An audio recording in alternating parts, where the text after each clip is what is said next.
ভাই এবার হাত ঢুকে দিলে হাত তুলে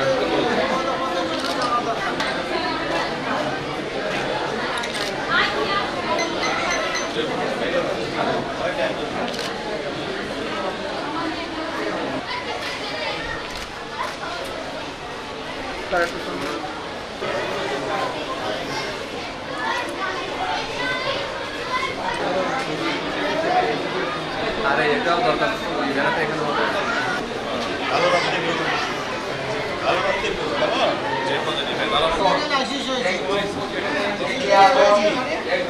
এখানে ভুল করলো কি বলেছিল যাবো ওই পাশে যাবো।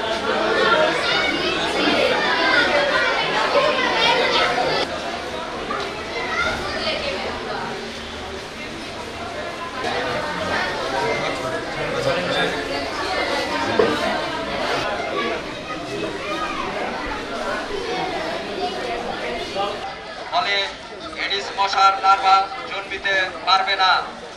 এই জুলাই অভ্যুত্থানে চিকিৎসক সমাজ এবং স্বাস্থ্যকর্মীরা যেভাবে তাদের জীবনে বাজি রেখে এই আন্দোলনে যারা আহত হয়েছিলেন, আমাদের শহীদ আমাদের যোদ্ধারা জুলাই অভ্যুত্থানে যারা নিহত হয়েছিলেন তাদেরকে সবাই আমরা চিকিৎসা সেবার সঙ্গে যারা নিয়োজিত ছিল তারা সবাই আমরা চিকিৎসা সেবা দিয়েছিলাম।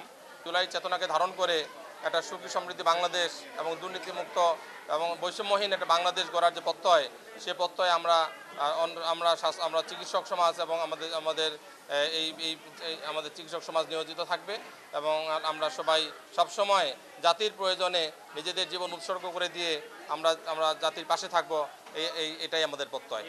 কর্মসূচিটা আমরা যেহেতু তিনটা ধাপ আছে এখানে, একটা হলো যে ফ্রি মেডিকেল ক্যাম্প এবং স্বল্প মূল্যে স্বল্প কিছু ঔষধ, প্রাথমিক চিকিৎসা কিছু ওষুধ তাদেরকে দেওয়া হবে, আর দ্বিতীয় হলো যে ব্লাড গ্রুপিং, আর একটা হলো যে ব্লাড ডোনেশন। তো আমাদের এখানে আসলে আমরা এখানে আমাদের যে উদ্দেশ্য জনগোষ্ঠী, বিশেষ করে এখানকার দরিদ্র মানুষ, অসহায় মানুষ, আমরা তাদেরকে এখানে সাধারণ চিকিৎসা এবং বিশেষজ্ঞ চিকিৎসা উভয় রকমের চিকিৎসার সুবিধা আমরা রেখেছি, যে তারা অন্তত এই দিনটিতে তারা অন্তত এখানে এসে তাদের একটা কাঙ্ক্ষিত সেবা যেন তারা চিকিৎসা সেবা যেন এখানে পায়। আর একই সঙ্গে তাদের ব্লাড গ্রুপিং, যে স্যার অলরেডি স্যার যেটা বলেছেন যে আসলে আমাদের ডাটাবেস তৈরি করা, কারণ এটা আমরা জানি যে একটা ব্লাড গ্রুপিং মাধ্যমে আমাদের রাষ্ট্রে আমাদের এখানেও একটা ডাটাবেস আমরা তৈরি করব, যে ডাটাবেসের মাধ্যমে এটা ভবিষ্যতে যে কোনো দুর্বিপাকে এই তথ্যটা আমাদের মানে যে কোনো ম্যাসিভ মানে অ্যাক্সিডেন্টের ক্ষেত্রে বা যে কোনো দুর্বিপাকে এই ডাটাবেসটা আমাদের অনেক সহায়ক হবে। এই জন্যই আসলে আমাদের এই আজকের এই কর্মসূচি আর কি। গণ অভ্যুত্থানের যে চেতনা সেটাকে আমাদের ধরে রাখা দরকার এবং গণ অভ্যুত্থানের চেতনা অনুযায়ী একটি দুর্নীতিমুক্ত, সুখী, সমৃদ্ধ, বৈষম্যহীন জাতি গঠনের প্রত্যয় আমাদের সবার থাকবে, এই আশাবাদ ব্যক্ত করি। অ্যাকচুয়ালি আমাদের ফ্রি মেডিকেল ক্যাম্প, রক্তদান কর্মসূচি এবং রক্ত গ্রুপিং, এটার ক্ষেত্রে যে আমাদের কিছু যেসব রুগীগুলো আসবে তাদেরকে আমরা সীমিত আকারে স্বাস্থ্যসেবা দিব এবং সেই সঙ্গে আমরা কিছু রক্তদান কর্মসূচি রাখছি। আমাদের প্রধান উদ্দেশ্য হচ্ছে যে ব্লাড গ্রুপিং এই জন্য দরকার যে কোনো প্রয়োজনে যেন আমরা রক্তটা কালেক্ট করতে পারি। ভবিষ্যতের কথা চিন্তা করি আমাদের রক্ত গ্রুপিংয়ের কথা চিন্তা করা হচ্ছে এবং অতীতে আমরা চিন্তা করতাম যে সে পরিবারের ভেতরে রক্ত দিলে ভালো, এখন আমরা বলি যে পরিবার ছাড়া অন্যরা যদি রক্ত দেয় সেটাই বেশি নিরাপদ।